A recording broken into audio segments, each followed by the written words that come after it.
Hello Piano Land, just a short video this week. I didn't have any major projects or anything super interesting, but I did see a whole bunch of odd stuff. Broken things, weird things, holes where they shouldn't be. So let's just get into it. We've got a damp chaser here, and they ran the cable down, secured it, and then drilled a hole through the back of the belly. Don't do this, people. Damp chaser stopped recommending these inside the action cavity a long time ago, probably before this piano was installed with one, but we're not doing this anymore. Don't do it.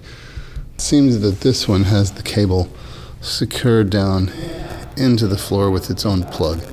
Took it out. Next we're going to remove those hooks. Should be fun. This piano had a lot of action noise, and while it definitely needed some basic regulation because it hasn't been regulated in a long time, the regulation didn't solve any of the action noise. It turned out that most of the noise was really from things like hard leather on the knuckles, crusty felts in the whip ends, and most importantly, enlarged balance rail holes where the key is moving front to back, most commonly called a pulley key. So one thing to note, when you see the drop screws out this far, what that really says is that the hammers have become really short, probably from filing. And so the regulation is kind of at the end of its ability. You know, usually these things are much further in. So just keep that in mind. You can only push these things so far after they get old. Hammers get short. There was a lot of commotion in the house when I finished the tuning, so I wasn't able to video myself playing the piano so you could hear how it sounded. It's a 1970s American-made Baldwin L. It sounded pretty good for its age. The hammers were in good shape and it tuned up well.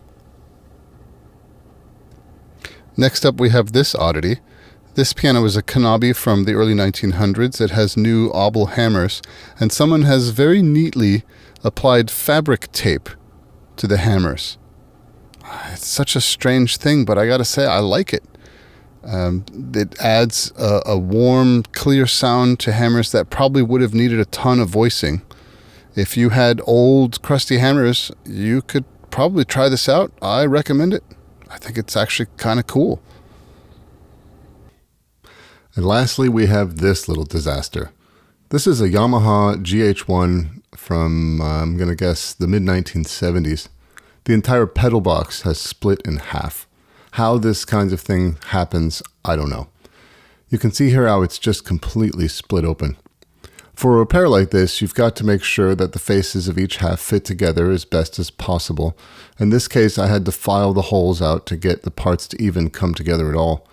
Once they were mated well, I covered both with wood glue and clamped it overnight.